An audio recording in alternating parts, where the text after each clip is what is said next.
आज हम दीवान गालिब की गज़ल नंबर 199 पढ़ने की कोशिश करेंगे। बड़ी ही खूबसूरत इमेजरी, इमेजिनेशन और वर्ड प्ले का गालिब साहब ने इस्तेमाल इस गज़ल में किया है। इसमें 4 शेर हैं जो दीवान में पब्लिश किए गए हैं। तो आइए पहले शेरों को पढ़ते हैं, फिर उनको समझने की कोशिश करेंगे। एज़ ऑलवेज़ गज़ल का टेक्स्ट आपको वीडियो की डिस्क्रिप्शन में मिल जाएगा। तो गालिब साहब कहते हैं कि करे है बादा तेरे लब से कस्बे रंगे फ़रोग।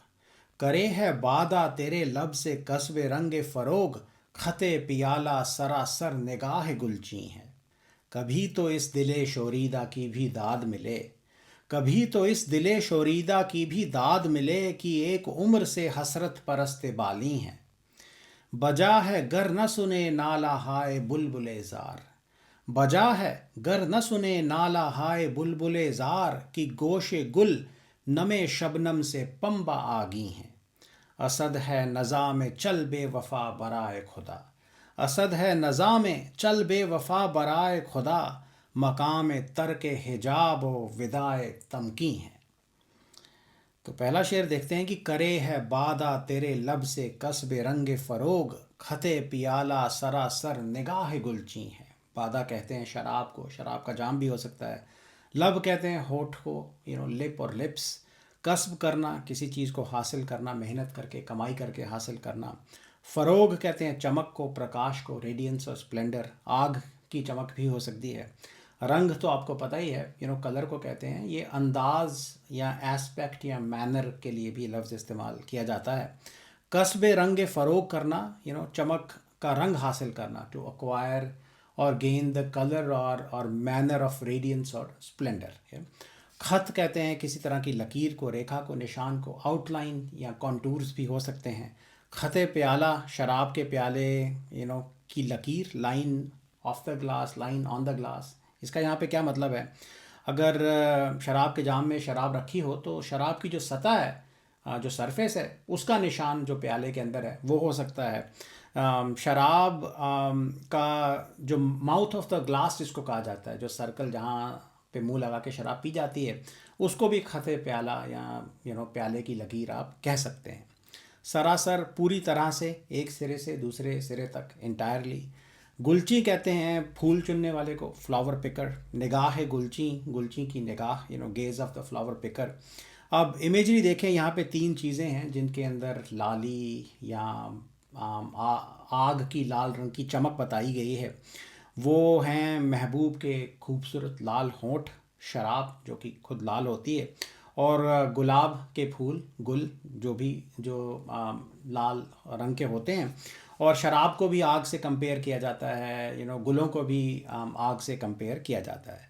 तो जब गुलची फूल चुन के अपने दामन में इकट्ठा करता है तो उसकी निगाह में फूलों की लाली और चमक बस जाती है, या तो उसका दामन भी लाल होता है और उसकी निगाह में भी गुलों की लाली और चमक बस जाती है। ये इमेजरी इस शेर में इस्तेमाल की गई है। तो कहते हैं कि करे है बादा तेरे लब से कस्बे रंगे फ़रोग। खते पियाला सरासर निगाह गुलची हैं। तो खूबसूरत महबूब के खूबसूरत लाल होठों की यहाँ पे तारीफ़ की गई है। महबूब के होठों में आग की और गुलाब की सी लाली बसी हुई है। तो शराब जनरली खुद लाल होती है, और शायरी में शराब को भी आग से कंपेयर किया जाता है, जिसके अंदर एक चमक है, लाल रोशनी है, रेडियंस है, रंग फ़रोग है। लेकिन इस शेर में कहते हैं कि शराब भी मेरे महबूब के लाल होठों से लाली और चमक हासिल करती है। तो इतने खूबसूरत लाल होठ हैं मेरे महबूब के, ए महबूब तेरे होठ इतने खूबसूरत और लाल हैं कि शराब को भी वो लाली देते हैं। या शराब मेहनत करके होठों को छूना चाहती है ताकि वो महबूब के होठों की लाली हासिल कर सके। करे है बादा तेरे लब से कस्बे रंगे फ़रोग, की शराब तेरे लब से चमक का, रेडियंस का रंग हासिल करना चाहती है क्योंकि तेरे होठ इतने लाल और खूबसूरत हैं। ये महबूब को कहा जा रहा है। करे है बादा तेरे लब से कस्बे रंगे फ़रोग। खते पियाला सरासर निगाह गुलची हैं। और ऐसा लगता है कि जो प्याले की जो रेखा है, जो लकीर है, जो खते प्याला है, वो पूरी तरह से गुलची की निगाह है। तो थोड़ी सी कॉम्प्लेक्स इमेजरी है। अब रंग देखें, ऐसा हो सकता है कि महबूब खुद शराब पीता हो, लेकिन यहाँ पे ऐसा दर्शाया गया है कि शराब का प्याला खुद जाके महबूब के होठों से लगना चाहता है ताकि शराब महबूब के खूबसूरत लाल होठों की लाली हासिल कर सके। या तो आशिक की तरह शराब और शराब का जाम भी महबूब के होठों को चूमना चाहता है, लाली हासिल करना चाहता है महबूब के खूबसूरत होठों से। और दूसरी लाइन में कहते हैं कि गुलची की फूल चुनने वाले की निगाह जो है वो उसके अंदर लाली बसी है, क्योंकि वो लाल रंग के गुल चुन रहा है।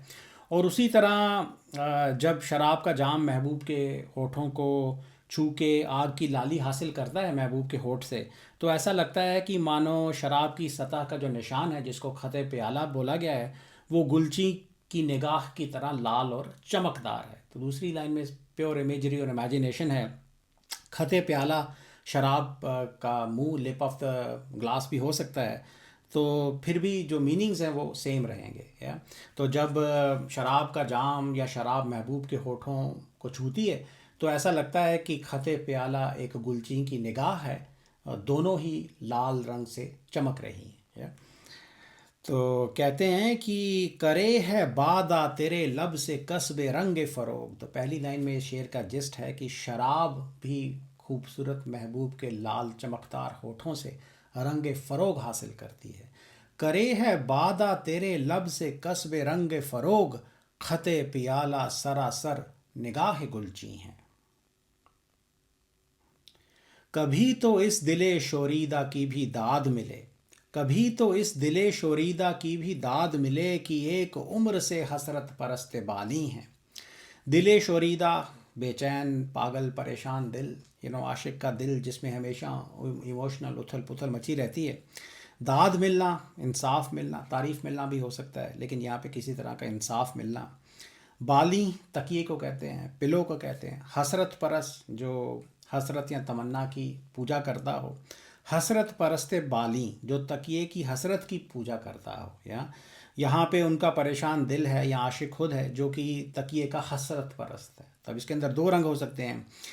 ये हो सकता है कि पागल दिल बेहद हसरत रखता है तकिए के लिए, तकिए को पाने के लिए इस तरह से वो हसरत परस्ते बाली हैं, क्योंकि वो एक उम्र से सोया नहीं है, वो आराम पाना चाहता है। या तो बेहद तमन्ना रखता है वो तकिए के लिए, इस वजह से उसको हसरत परस्ते बाली बोला गया है।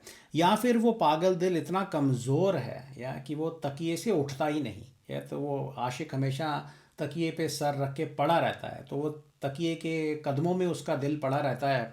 इस वजह से उसको एक एक डिवोटी बताया गया है तकिए का, और हसरत परस्ते बाली बोला गया है। तो दोनों रंग हो सकते हैं। या तो बेहद हसरत रखता है दिल तकिए को पाने के लिए ताकि वो तकिए पे लेट के आराम कर सके, सर रख के आराम कर सके, या फिर वो इतना कमज़ोर है कि वो तकिए से उठ ही नहीं पाता। तो शेर है कि कभी तो इस दिले शोरीदा की भी दाद मिले कि एक उम्र से हसरत परस्ते बाली हैं। तो इसके अंदर जो थीम है, आशिक का दुख दर्द परेशानी उसके दिल को हमेशा बेचैन रखते हैं, पागल बना के रखते हैं। उसका दिल हमेशा बेचैन रहता है, और एक इमोशनल उथल पुथल आशिक के दिल में बसी रहती है। तो इस शेर में एक फरियाद है महबूब के आगे, ऊपर वाले के आगे, कि मेरे दिल ने इश्क में बहुत दुख और परेशानी सहे हैं। या तो सारी ज़िंदगी ये परेशान ही रहा और शिकायत नहीं की। बड़े बड़े पेशेंस के साथ दुख सहता रहा, सच्चे आशिक का फ़र्ज़ ये निभाता रहा।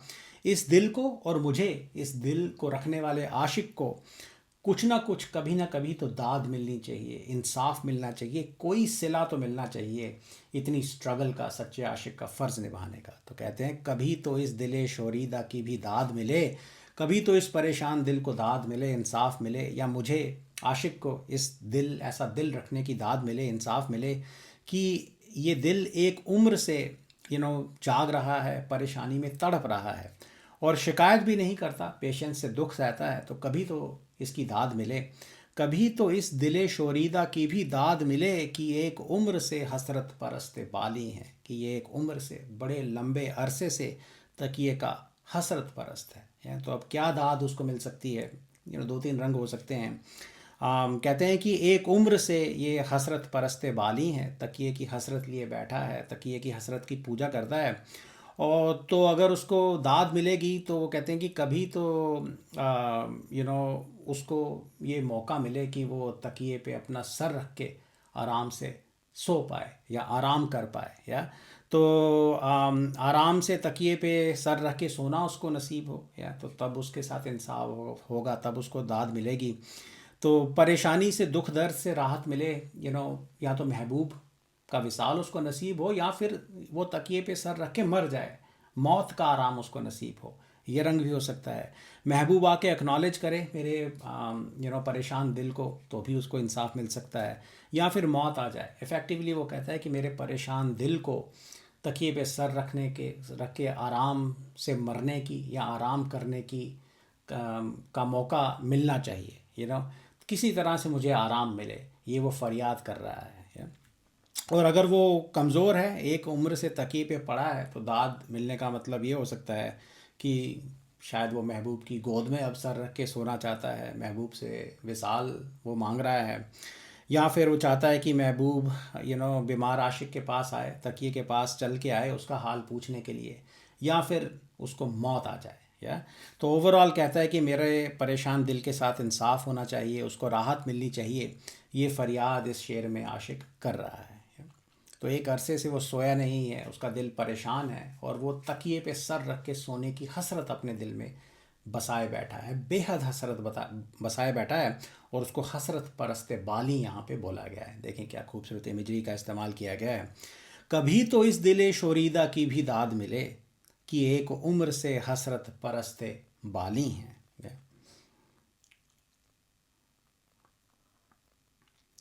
बजा है गर न सुने नाला हाय बुलबुले जार, बजा है गर न सुने नाला हाय बुलबुले जार, कि गोशे गुल नमे शबनम से पंबा आगी है। बजा है, ठीक है, इट इज़ प्रॉपर, जैसा कुछ एक्सपेक्टेड हो, वैसा हो रहा है, इट्स नॉर्मल। ज़ार कमज़ोर, फरियाद करने वाला, दर्द से कराहने वाला भी हो सकता है। बुलबुल ज़ार, दुख से फरियाद करने वाली बुलबुल, जो कि गुल की आशिक होती है शायरी की दुनिया में। नाला हाय बुलबुल ज़ार, उस बुलबुल के नाले, लेमेंट्स ऑफ द नाइटिंगेल। गोशे गुल, गुल का कान, ईयर ऑफ द रोज़ और द फ्लावर। नमे शबनम, शबनम की ओस की नमी, वेटनेस ऑफ द ड्यू। और पंबा कहते हैं रुई को, कॉटन को। नमे शब हाँ, पंबा, नमे शबनम की हमने बात कर ली। पंबा आगी का मतलब है रुई से भरा हुआ, फिल्ड विद कॉटन। तो यहाँ पे गुल के कान में रुई डली हुई है, और इस वजह से वो बुलबुल के नाले सुन नहीं सकता, उसको सुनाई ही नहीं देते, क्योंकि उसके कान में रुई डली है। तो कहते हैं कि बजा है गर न सुने नाला हाय बुलबुले ज़ार, की गोशे गुल नमे शबनम से पंबा आगी हैं। तो आशिक रो रो के फरियाद कर रहा है, बुलबुल यहाँ पे बेचारी रो रो के फरियाद कर रही है, अपना दुख महबूब को सुनाने की कोशिश कर रही है। मगर महबूब की फितरत, उसका नेचर, उसका रवैया ऐसा है कि वो हमेशा आशिक को और उसके आशिक के रोने को, आशिक के नालों को इग्नोर करता है, सुनता ही नहीं। यहाँ पे भी ऐसा ही हो रहा है। यहाँ गुलाब महबूब है और बुलबुल उसकी आशिक है, जो रो रो के अपने नाले बुलबुल को गुल को सुनाना चाहती है। बुलबुल फरियाद कर रही है, लेकिन उसकी फरियाद गुल को सुनाई ही नहीं देती, वो सुनता ही नहीं है। तो यही इश्क के कारोबार में होता है। तो कहते हैं बजा है गर न सुने नाला हाय बुलबुले ज़ार, कि अगर गुल को, गुलाब को, फूल को बुलबुल के नाले नहीं सुनाई देते, अगर महबूब आशिक के नाले नहीं सुनता, तो ये ठीक ही है। या it's only proper, it is to be expected. कोई बड़ी अचंभे वाली बात नहीं है कि गुल बुलबुले ज़ार के नाले नहीं सुनता। बजा है गर न सुने, बजा है गर न सुने नाला हाय बुलबुले ज़ार, कि अगर गुल बुलबुल के नाले नहीं सुनता, तो वो बजा है। बजा है गर न सुने नाला हाय बुलबुले ज़ार, की गोशे गुल नमे शबनम से पंबा आगी हैं। दूसरी लाइन में कहते हैं कि गुल का कान वो क्यों नहीं सुनता, क्योंकि गुल का कान या गुल के कान शबनम की नमी से ऐसे भरे हुए हैं मानो कानों में रुई डली हुई है। या तो कान में रुई डली है, उसके कान उसके भरे हैं, तो बुलबुल के नालों की आवाज़ उसके कानों तक पहुंचती ही नहीं, उसके कानों में जाती ही नहीं, तो वो सुनेगा कैसे। या तो इस वजह से वो आशिक के नाले नहीं सुनता महबूब। तो देखें, अब इसके अंदर दो तीन रंग हैं। एक तो महबूब का एज़ यूजुअल क्रिटिसिज्म हो सकता है कि महबूब का नेचर ही ऐसा है, वो जानबूझ के कानों में रुई डाल के बैठा है। आशिक कितना भी रोता रहे, वो नहीं सुनता, महबूब नहीं सुनता। तो यही उसका नेचर है। और आशिक की मजबूरी और बदनसीबी है कि वो रो रो के फरियाद करता रहता है, जैसा कि बुलबुल यहाँ पे रो रो के फरियाद कर रही है। वो फरियाद बेअसर होती है, मगर रोना उसका नेचर है, वो अपना काम आशिक करता रहता है। लेकिन जो महबूब है, जो गुल है, इस केस के अंदर जो शबनम की बूंदें हैं उसकी कान में डली हैं, या तो उसके कानों में ऐसा लग रहा है मानो रुई डली है, और वो महबूब के नाले सुन ही नहीं सकता। महबूब को डिफेंड करने की कोशिश भी हो सकती है कि वो क्या करे, गुल क्या करे, या तो शबनम की नमी से उसके कान भरे हुए हैं, वो सुन ही नहीं सकता, तो उसको डिफेंड करने की कोशिश की जा रही है। महबूब ये जानबूझ के आशिक के नालों को इग्नोर नहीं कर रहा गुल, ऐसा शायर कह रहा है।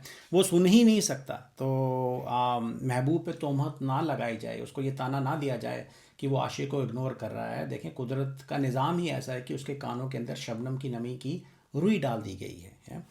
तो अब देखें, कुदरत शबनम को पैदा करती है, नेचर पैदा करती है, तो कुदरत का निज़ाम ही ऐसा ऐसा है। आशिक को पैदा किया गया है इश्क के दुख सहने के लिए, रोने के लिए, नाले करने के लिए। और महबूब को पैदा किया गया है आशिक को इग्नोर करने के लिए, आशिक के ऊपर जुल्म ढाने के लिए।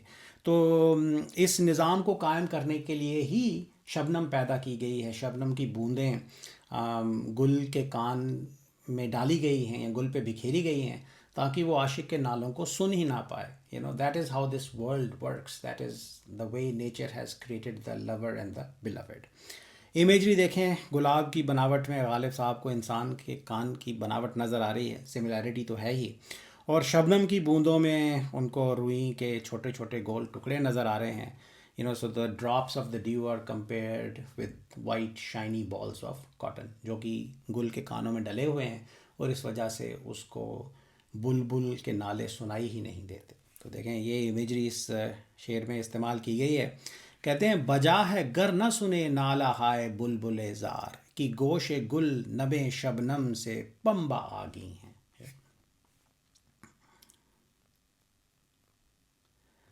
असद है नज़ा में चल बेवफा बराए खुदा, असद है नज़ा में चल बेवफा बराए खुदा, मकाम तर्क हिजाब व विदाए तमकी हैं।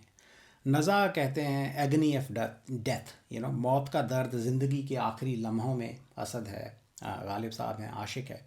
बराए खुदा, खुदा के लिए, फॉर गॉड सेक। मकाम, यहाँ पे कोई मौका, कोई वक्त, some sort of an occasion. तर्क हिजाब, हिजाब को छोड़ देना, टू अबैंडन द वेल, हिजाब उतार देना, निकाल देना। तमकीन कहते हैं डिग्निटी को, प्रॉपर बिहेवियर, संजीदगी। या विदाए तमकीन, तमकीन की विदाई, to let go of the dignity. तो कहते हैं कि असद है नज़ा में चल बेवफा बराए खुदा, मकाम तर्क हिजाब व विदाए तमकी हैं। तो असद जो कि आशिक है, वो मर रहा है, इश्क का दुख सहते सहते, महबूब का इंतज़ार करते करते, जुल्म सहते सहते, वो मौत के दरवाज़े पे अब खड़ा है, और अपने आखिरी पलों में दर्द से वो करहा रहा है। या तो सारी ज़िंदगी महबूब का इंतज़ार किया, महबूब नहीं आया। क्यों? क्योंकि महबूब का तो यही नेचर है, उसकी फ़ितरत ही ये है, वो ज़ालिम है। और समाज में महबूब को, खूबसूरत महबूब को अपनी इज़्ज़त, अपने रुतबे की भी परवाह है। वो कब जाके इस आशिक को आके मिलता है। वो हिजाब में भी रहता है, बड़ी डिग्निटी से समाज में बर्ताव करता है, महबूब या महबूबा। और अब ऐसा लगता है कि आशिक के दोस्त या ज़माना महबूब से कह रहे हैं कि अब तो ये बेचारा असद, ये आशिक, तेरा आशिक मर रहा है, या तो मौत की कगार पे खड़ा है, ये वक्त है दुनिया के रीति रिवाज़ों को तोड़ के जाके उससे मिलने का। तो ए महबूब, अब तो रहम कर, एक बार जाके आशिक को मिल ले, है तो ताकि वो बेचारा चैन से मर तो सके। है तो कहते हैं, असद है नज़ा में चल बेवफा बराए खुदा, कि असद मरने वाला है, he is suffering the agony of death, मौत के दर्द से वो करहा रहा है। तो ए बेवफा महबूब, खुदा के वास्ते अब चल, अब तो चल उसको मिलने के लिए। असद है नज़ा में चल बेवफा बराए खुदा, मकाम तर्क हिजाब व विदाए तमकी हैं, कि ये वक्त है हिजाब को उतार देने का, हिजाब को छोड़ देने का, और तमकी को विदा कर देने का, या तमकी से विदाई लेने का। या तो इतना वक्त नहीं है आशिक के पास कि तू वो कभी भी मर सकता है, तेरा इंतज़ार कर रहा है। और मरते मरते एक बार तेरा दीदार करना चाहता है। ये वक्त नहीं है कि तू हिजाब पहने और डिग्निटी से बिहेव करे, या तो या हिजाब और तमकीन की परवाह करे। इतना वक्त नहीं है आशिक के पास। ये वो वक्त नहीं है जब तू समाज के रीति रिवाजों की परवाह करे, या और this is not the time to worry about etiquette and appearance and proper behaviour. तो ये हिजाब की चिंता छोड़, तमकीन से विदाई ले और दौड़ के जाके आशिक से मिल, या तो ताकि वो बेचारा मरते मरते एक बार तेरा दीदार तो कर ले, या? तो अब ओपन एंडेड छोड़ा गया है कि क्या महबूब बात मानेगा, आशिक को जाके मिलेगा। ज़ालिम महबूब है, क्या पता जाए क्या पता ना जाए, या लेकिन उससे यहाँ पे रिक्वेस्ट की जा रही है कि आशिक मरने वाला है, उससे एक बार जाके मिल ले। हिजाब को छोड़ दे। जो जैसा तेरा जनरल यूजुअल तेरा बिहेवियर होता है, फुल ऑफ डिग्निटी, अपने आप को हिजाब में छुपा के रखना, वो सब बातें छोड़ दे। वक्त नहीं है, दौड़ के जाओ और एक बार आशिक को मिल ले। रहम कर, उसके ऊपर रहम खा।